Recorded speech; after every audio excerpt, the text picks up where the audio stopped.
So hello guys, good morning, good afternoon और good evening. आज हम लोग जो है क्लास 7 की ज्योग्राफी का चैप्टर नंबर 7 करेंगे। कौन सा? Human environment, settlement, transport and communication. Human के इन्वायरमेंट और उसके जो सेटलमेंट है, मतलब घर, क्रॉप्स, ट्रांसपोर्टेशन और कम्युनिकेशन के बारे में। बेसिकली ह्यूमन ज्योग्राफी का पार्ट है ये चैप्टर। तो chapter number 1 we have learn that early human being depend entirely on nature for food. हमने चैप्टर नंबर 1 में तो पढ़ा है कि जो अर्लियर ह्यूमन बींग्स थे वो जो है कम्प्लीटली डिपेंडेंट थे अपने फूड, क्लोथ्स और शेल्टर के लिए नेचर पे, ठीक है। लेकिन टाइम के साथ हमने नई स्किल्स सीखी to grow good grow foods, build home, develop their mean of transportation. कैसे हमने फूड को, खाने को ग्रो करना सीखा है, नई नई हमने स्किल सीखी हैं। बिल्डिंग कैसे, घर बनाने, केव से हम सीधा घर बनाने पे आ गए। हमने ट्रांसपोर्टेशन का डेवलप किया, कम्युनिकेशन का डेवलप किया, फ़ोन्स, टेलीग्राफ्स, लेटर्स और व्हाट्सएप, इंस्टाग्राम तक आ गए हम। In this way they modified the environment where they lived. तो हमने इस तरीके से ह्यूमन बींग्स ने अपने इन्वायरमेंट को, अपने सराउंडिंग को मॉडिफाई किया जिसमें हम लोग रहते हैं, ठीक है। अब सेटलमेंट क्या है? What is settlement? Settlements are the places where people build their homes, ठीक है। Every human being earlier human being lives on trees and in caves. अभी मैंने बताया when they started to grow crops it became necessary to have permanent homes. जैसे जैसे हमने जो है क्रॉप्स की बिल्डिंग स्टार्ट की तो हमें ये नेसेसरी हो गया कि हम एक घर बनाएं, एक जगह पे सेटल हो जाएं, क्योंकि अब हमें क्रॉप्स जो है उगाना आ गया, हम अपने खाने पीने का जुगाड़ कर सकते हैं। नहीं तो पहले हंटर गैदरर्स थे तो एक जगह पे दूसरी जगह मूव होना पड़ता था। जब एक जगह पे जो है खाने या एनिमल्स की अवेलेबिलिटी ख़त्म हो जाती थी तो हमें दूसरी जगह पे मूव होना पड़ता था, बंजारों की तरह। लेकिन अब हमें क्रॉप्स उगाना आ गया तो हम एक जगह पे रहकर भी अपने आप को सस्टेन कर सकते हैं। The settlements grew near the river valleys as waters and as was available and land was fertile। देखो जैसे इंडस वैली सिविलाइजेशन है वो कहाँ? इंडस के, गंगा, ब्रह्मपुत्र, इन सतलुज के, इन रिवर्स के आसपास में जो है अर्लियर सेटलमेंट हुई थी। क्यों? क्योंकि यहाँ वाटर की एक्सेसिबिलिटी ईजी थी। क्रॉप्स उगाने के लिए हमें जो वाटर चाहिए वो था, ठीक है।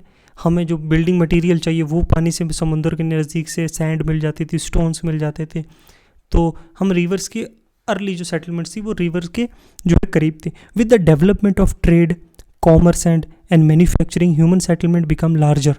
लेकिन जैसे जैसे ट्रेड डेवलप हुआ, कॉमर्स हुआ, मैन्युफैक्चरिंग डेवलप हुई तो हमारी सिविलाइजेशन फ्लोरिश हुई और डेवलप्ड हुई, है ना। Do you recall the name of civilization that grew along the river of bank of Indus? Tigris, Nile और होंगतेंग ये चाइना में है, ये चाइनीज़ सिविलाइजेशन की बात हो रही है। ये टिग्रिस जो है ये जो है सीरिया और उधर की है। नाइल जो है अफ्रीकन इजिप्शियन सिविलाइजेशन है, ठीक है। ये टिग्रिस के अराउंड मिसोपोटामियम सीरीज वो सिविलाइजेशन थी। इंडस वैली सिविलाइजेशन जिसको हरप्पन सिविलाइजेशन भी कहते हैं, ठीक है। टिग्रिस के अराउंड मिसोपोटामिया थी। तो सेटलमेंट कैन बी परमानेंट और टेम्परेरी, ठीक है, दोनों हो सकती है। हम टेंट लगा पे पहाड़ों पे भी रहते हैं कुछ दिन के लिए, वो सेटलमेंट टेम्परेरी भी होती है। जैसे गुज्जर बकरवाल है, वो एक जगह से दूसरी जगह जाते हैं तो टेम्परेरी सेटलमेंट्स होती हैं 5 मंथ 6 मंथ, ठीक है। सेटलमेंट हम जहाँ अपने घरों में रहते हैं, जो पक्के घर बने हुए हैं, वो परमानेंट सेटलमेंट है। Settlements which are occupied for short time is called temporary settlement. और जो people living in deep forest, hot and cold deserts and mountain often dwell in such temporary settlement. जो लोग फॉरेस्ट एरियाज़ में रह रहे हैं या फिर जो डेजर्ट्स में रहते हैं, जो एक जगह से दूसरी जगह ट्रैवल करते हैं, जैसे ही जो है मौसम एक्सट्रीम हो जाता है, वो सेटलमेंट जो है टेम्परेरी सेटलमेंट होती है। Practice of hunting, gathering, shifting, cultivation and humanness, इस तरह की सेटलमेंट जो है temporary settlement. However more and more settlement today are permanent. लेकिन ज़्यादातर आजकल जो है परमानेंट सेटलमेंट हो रही है। लोग अपने घर बना रहे हैं और एक जगह पे रह रहे हैं, वहीं पे क्रॉप्स को उगा रहे हैं या अपने बिजनेसेस जो है चलाते हैं, ठीक है। तो the rural and urban settlements, देखो दो तरह के मोस्टली सेटलमेंट्स है, the rural and urban settlements. The villages are rural settlements where people are engaged in activities like agriculture, fishing, forestry, craft work, trading. तो ये रूरल सेटलमेंट्स ज़्यादातर जिसमें agriculture होता है, ये सब होता है, ठीक है। एग्रीकल्चर में फिशिंग होती है, फॉरेस्ट्री होती है, क्राफ्ट वर्क करते हैं, कोई लोहार है, कोई सुनार है, जो विलेजेस में होती है। ट्रेडिंग भी करते हैं लोग, ठीक है। रूरल सेटलमेंट आर कॉम्पैक्ट और स्कैटर्ड। देखो कॉम्पैक्ट मतलब एक जगह पे जो बहुत सारे घर हैं उसको कहते हैं कॉम्पैक्ट सेटलमेंट। स्कैटर्ड मतलब एक घर यहाँ है, एक यहाँ है, दूर दूर। देखो ये कॉम्पैक्ट सेटलमेंट है। और ये जो है स्कैटर्ड है पहाड़ों पे, एक घर यहाँ है, एक घर यहाँ है, एक यहाँ है, कोई यहाँ होगा, कोई यहाँ होगा। ये जो है स्कैटर्ड सेटलमेंट है, ठीक है। Compact settlement closely built area of dwellings what ever flat lands is available. A scattered settlement dwellers are spaced over the extensive area. This type of settlement is mostly in hilly tracts, thick forest and a region of extreme climate. यहाँ पे जो है जो compact settlement ज़्यादातर plain areas में होती है, जहाँ पे नंबर ऑफ़ जो है हाउसेज एक जगह पे होते हैं और बाकी एग्रीकल्चर फील्ड्स और बाकी चीज़ें जो अलग होती हैं। और जो स्कैटर्ड सेटलमेंट है वो मोस्टली जो है माउंटेनस एरियाज़ में होती है, जहाँ पे जो है एक जगह पे जो है काफ़ी सारे घर नहीं बन सकते, तो एक एक जगह पे दूर दूर दूर दूर घर के जो होते हैं स्कैटर्ड होते हैं। और फॉरेस्ट एरियाज़ में तो पॉपुलेशन का भी बड़ा डिपेंडेंस होता है, इस पर डिपेंड करती है। देखो प्लेन एरियाज़ में पॉपुलेशन ज़्यादा होती है, माउंटेनस एरिया में पॉपुलेशन भी कम होती है, तो वो भी होता है। रूरल एरियाज़ में people build houses to suit their environment. In regions जैसे कि हैवी रेनफॉल होती है, दे आर स्लांटिक रूफ। देखो जहाँ पे हैवी रेनफॉल होती है वहाँ पे स्लांटेड रूफ के जो घर बनाते हैं। मेघालय ले लो आप, नॉर्थ ईस्टर्न स्टेट है, तो क्या होती है रेन ताकि पड़ के सारी यहाँ से नीचे उतर जाएगी, ठीक है। इस तरीके का स्लांटेड हाउसेस बनते हैं, समझे। लेकिन places where weather accumulates in a heavy rainfall and the houses are constructed on a raised platform or stilts, और जहाँ पे बारिश से बहुत सारा पानी इकट्ठा हो जाता है वहाँ पे देखो घर कितने ऊंचा बनाया हुआ है नीचे से सपोर्ट देकर, ताकि पानी जब इधर इकट्ठा हो जाए पूरा तो हाउसेस को इम्पैक्ट ना करे। Thick mud wall houses with thatched roofs are very common in area of hot climate. African areas में जाओगे ना जब अफ्रीकन कॉन्टिनेंट में, तो वहाँ जो है वो नाइजीरिया और भी बहुत सारी स्टेट्स है, वहाँ पे क्या किया जाता है कि मड से जो है कवर्स कर दी जाती हैं दीवार्स और रूफ़, ताकि जो है जो एक्सटीरियर से जो हीट है वो जो है इंटीरियर को इम्पैक्ट ना करे और अंदर का जो इन्वायरमेंट है वो एक मॉडरेट इन्वायरमेंट रहे, ठीक है। हॉट एरियाज़ में ये किया जाता है। लोकल मटेरियल यूज़ किया जाता है जैसे stone, mud, clay, straw etcetera use to construct houses. The towns are small and the cities are large urban settlements. Towns जो हैं छोटे छोटे, पर अपने घर के पास या गांव के पास छोटे जहाँ 10, 20, 30 दुकानें हैं, वो टाउन है एक छोटा सा, जहाँ हर चीज़ की अवेलेबिलिटी है, जहाँ एक पोस्ट ऑफिस है, एक पुलिस स्टेशन है।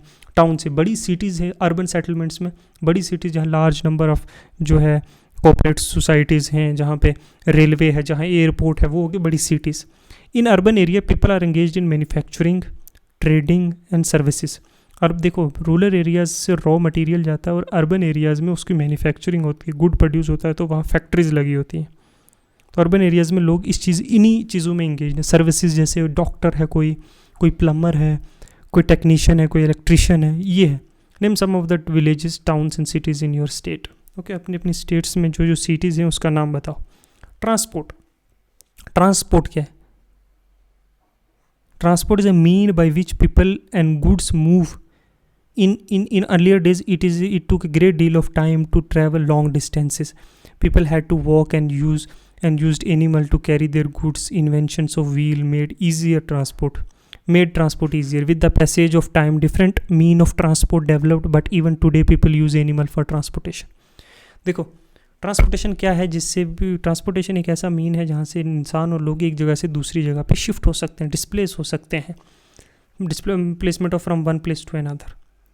अर्ली डेज़ में तो ये ट्रांसपोर्टेशन नहीं होती थी, लोग बैलगाड़ियों का यूज़ करते थे, लोग कैमल्स का यूज़ करते थे, हॉर्सेस का यूज़ करते थे अपने सामान और ख़ुद को एक जगह से दूसरी जगह ट्रैवल करने के लिए। लेकिन जब से जो व्हील का इन्वेंशन हुआ है तब से ट्रांसपोर्टेशन एक्चुअली बहुत एक्सटेंड तक ईजी हो गई है लोगों के लिए भी। कमर्शियल एक्टिविटीज़ भी इसकी वजह से बहुत इम्प्रूव हुई हैं। ट्रांसपोर्टेशंस जो है जैसे in our country donkey, mules, bullocks and camels are common. ये ट्रांसपोर्टेशन का भी कॉमन है। हिली एरियाज़ में भी ट्रांसपोर्टेशन होता है, रूरल एरियाज़ में अभी भी जो है इसका ट्रांसपोर्टेशन किया जाता है। In the Andes mountain of South America, llamas are used and yaks in Tibet. The earlier trade from the other countries used to take several months to reach India. पहले जो ट्रेड के लिए several month लग जाते थे पहुंचने में। They took either the sea route or land routes. Aeroplanes have made travel faster now. It takes only 6 to 8 days to travel from India to Europe. अब क्या हो गया, पहले जो है ना शिप्स, वो स्टीम इंजन यूज़ होता था, उससे पहले जो है और भी यूजेस होते थे। जैसे उससे पहले हॉर्सेस और केमल्स का यूज़ होता था एक जगह से दूसरी जगह पे जो है सामान पहुंचाने में, या शिप्स, बोट्स का यूज़ होता था। तो अब जो है एरोप्लेन्स आ गए हैं तो 6 से 8 घंटे लगते हैं हमें यहाँ से यूरोप जाने में, किसी भी वर्ल्ड के कोने में हम चले जाते हैं, है ना। तो मीन ऑफ ट्रांसपोर्टेशन ने जो है हमारी एनर्जी और टाइम जो है दोनों को बचाया है over the period of time, ठीक है। इस तरीके से जो है मीन ऑफ ट्रांसपोर्टेशन जो है हमें जो है हेल्प करता है हर एक्टिविटी में। ज़्यादातर 4 major means of transportations are roadways, buses, जैसे बसेस, कार्स, ये रोडवेज है। रेलवेज मतलब रेल, ठीक है। वाटरवेज, शिप्स, ठीक है, शिप्स जो हैं। एयरवेज, एरोप्लेन्स, ठीक है। हेलीकॉप्टर्स। तो roadway the most common used mean of transportation specially for short distance are roads. Roads can be metallic और अनमेटल्ड, मतलब पक्की या कच्ची रोड दोनों हो सकती हैं। The plains has dense network of range. जो प्लेन एरियाज है वहाँ तो डेंस, हर घर पे रोड है। Roads have also been built in terrains like deserts, forest and even high mountains. अब रोड्स जो है with the advancement of technology, अब पहाड़ों में, रेगिस्तान में, बारिशी एरिया में, हर जगह रोड है। Manali highway in Himalayas mountain is one of the highest roadways in the world. जो मनाली से लेह की तरफ जाती है रोडवेज, हिमाचल से जम्मू कश्मीर में। तो roads built underground are the subways under paths. कुछ रोड्स जो हैं अंडर हम टनल करके बनाई गई हैं, जैसे बुलेट ट्रेन्स जो चलती हैं अंडरग्राउंड टनल्स बनाकर। Flyovers are built over raised structure, और कहीं कहीं फ्लाई ओवर्स बनाए गए, नीचे से भी रोड है, ऊपर से भी रोड है, गाड़ी चल रही है, ठीक है ना। तो ये है फ्लाई। तो ये रोड्स ये तो पक्का मेटेलिक रोड। अनमेटेलिक रोड्स, हर घर आजकल रोड्स पहुंच गई हैं, इससे ट्रांसपोर्टेशन बहुत इजी हो गया है। जो रॉ मटेरियल है वो इजी ट्रांसपोर्ट हो रहा है एक जगह से। ह्यूमंस जो इजीली एक दूसरे से जो कम्युनिकेशन में है। दूसरा है railways. Railway carry heavy goods and people over long distance quickly and cheaply, ठीक है। Indian railway is one of the highest longest railway network of the world. पता है ना आपको कि इससे जो है हम बहुत सारा जो है रॉ मटेरियल एक जगह से दूसरी जगह ट्रैवल करते हैं। वही रॉ मटेरियल अगर हम जो है किसी और मीन ऑफ ट्रांसपोर्टेशन से करेंगे तो हमें बहुत कॉस्टली पड़ेगा, ठीक है। Invention of steam engine and the industrial revolution help in speedy development of rail transportation. Diesel and electric engine have largely replace the steam engines. पहले जब कोयले पे गाड़ी चलती थी, स्टीम इंजन, उसके बाद जो है अब तो डीजल और इलेक्ट्रिसिटी पे जो है हमारी मैक्सिमम ट्रेन्स चलती हैं। In places super fast trains have been introduce. Japan जैसे हमारे इंडिया में भी अब बहुत सारी ट्रेन्स हैं सुपर फास्ट, वंदे भारत, और भी बहुत सारी ट्रेन्स हैं। राजधानी एक्सप्रेस जो जर्नी को बहुत कम समय में और नॉन स्टॉप एरियाज़ में कन्वर्ट कर जो कंप्लीट करती है, ठीक है। The railway network is well developed over the plain areas. Advanced technological skills have enabled laying railway lines in difficult mountain terrains also. Shimla जैसे, हिमाचल जैसे डिफ़िकल्ट ट्रेन में, इवन जम्मू एंड कश्मीर जैसे ही टफ टेरेन्स में भी अब ट्रेन्स जो है हमने टेक्नोलॉजी और स्किल की मदद से पहुंचा दी है। इससे जो है इजी एक्सेस हर पहाड़ी जो माउंटेनस एरिया हिमालयन रीजन के लोगों को है वो ऑल ओवर द इंडिया मिल रहा है उनको। इससे ट्रैवलिंग और जर्नी बहुत ईजी हो गई है। But there are few in number. Indian railway network is well developed and it is largest in Asia.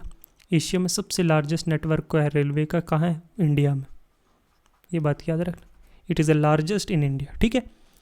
फिर आता है, देखो ये जो है ये one of the longest railway जो है रेलवे लाइन है वर्ल्ड की।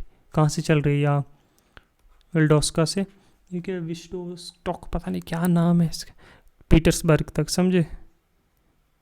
समझ लो। एक west of the Russia to east of the Russia, eastern most part of the Russia to western most part of the Russia, almost Europe, ठीक है, तक ये देखो पूरा एक लंबी लाइन है रेलवे की, ठीक है।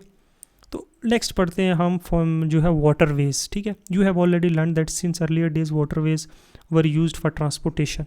Waterways are the cheapest for carrying heavy and bulky goods over the long distance. They are mainly two types, inland waterways और sea routes, ठीक है।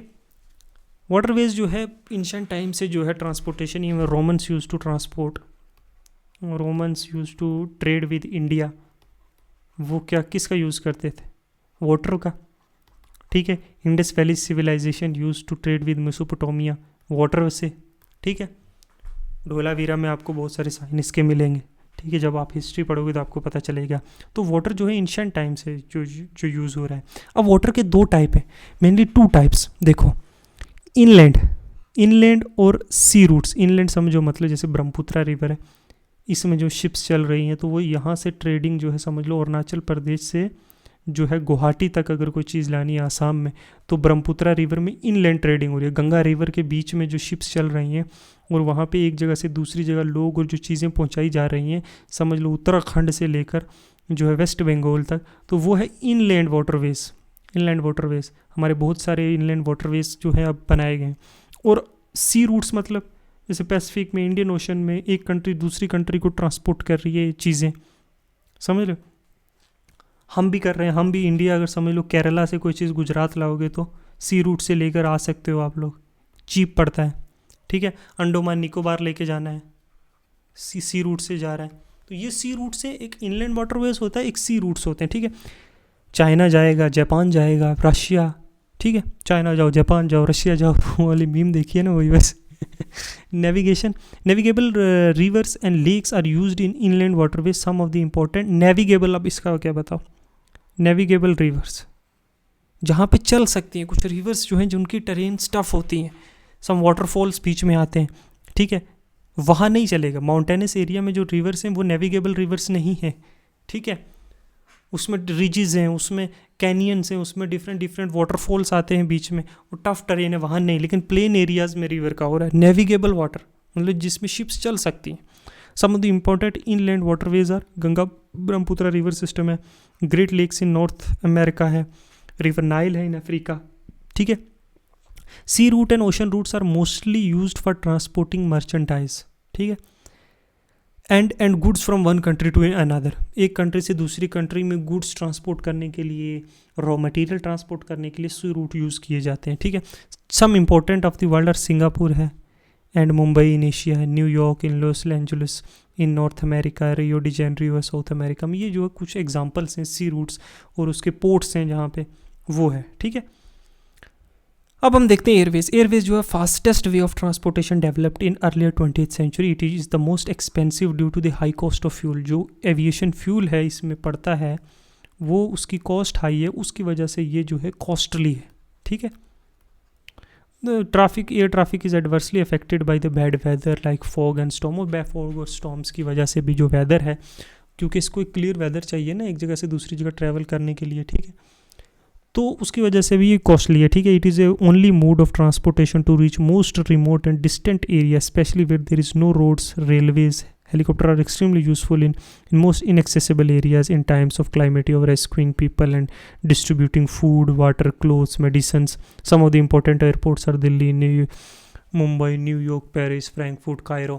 देखो जहाँ पे रोड्स नहीं पहुँचती, रेलवे नहीं पहुँचती है, वाटरवेज नहीं पहुँचता है, वहाँ पे भी एक्सट्रीम एरियाज़ में, अब कई बॉर्डर एरियाज़ हैं वहाँ जहाँ कुछ नहीं पहुँचा। फॉर एग्जांपल सियाचिन ग्लेशियर है जहाँ पे, वहाँ पे कैसे वो जो आर्मी वहाँ स्टेशन है उसको कैसे फूड दिया जाता है, थ्रू हेलीकॉप्टर्स वहाँ राशन प्रोवाइड किया जाता है, वहाँ उनको इक्विपमेंट प्रोवाइड किया जाता है, क्लोथ्स प्रोवाइड किए जाते हैं। अर्थक्वेक्स या किसी चीज़ों के नेचुरल क्लाइमेटिक टाइप पे जो माउंटेनस एरिया में लोग रह रहे हैं, मोस्ट बैकवर्ड एरियाज़ में जहाँ रोड्स नहीं है, कुछ नहीं है, स्टेट ऑफ कम्युनिकेशन, वहाँ पे भी जब रेस्क्यू ऑपरेशंस होते हैं तो हेलीकॉप्टर्स की ज़रूरत पड़ती है, समझे। तो ये इमरजेंसी में बहुत हेल्पफुल्स होते हैं एयरवेज। और वैसे भी लॉन्ग डिस्टेंस कवर करने के लिए कम समय में they are one of the best form of transportation in modern world. फिर आता है कम्युनिकेशन। कम्युनिकेशन क्या है? ये प्रोसेस है कन्वेइंग मैसेजेस टू अदर्स। एक मैसेज एक दूसरे को देने के लिए देने का प्रोसेस को हम कम्युनिकेशन कहते हैं। एक दूसरे से वार्तालाप, एक दूसरे से कोई कनेक्शन रखने के लिए। टेक्नोलॉजी के डेवलपमेंट के साथ ह्यूमन ने नई नई डिवाइसेस और नए तरीके कम्युनिकेशन के ढूंढ लिए हैं। Evolution of communication system, the advance in the field of communication system has brought out information revolution in the world. और इन्फॉर्मेशन रेवोल्यूशन आ गया आज के दौर में। कहते हैं ना, information in today's world is the most powerful weapon. Okay, atom bomb powerful weapon नहीं है, लेकिन उसकी इन्फॉर्मेशन के वो कहाँ पे वो पावरफुल है, उससे पहले उस पर मार के उसको ख़त्म कर दिया जाएगा, समझे। तो इन्फॉर्मेशन रेवोल्यूशन आ चुका है वर्ल्ड में। किसके साथ? कम्युनिकेशन के जो नए नए अपग्रेडेशन हुए हैं उसकी वजह से।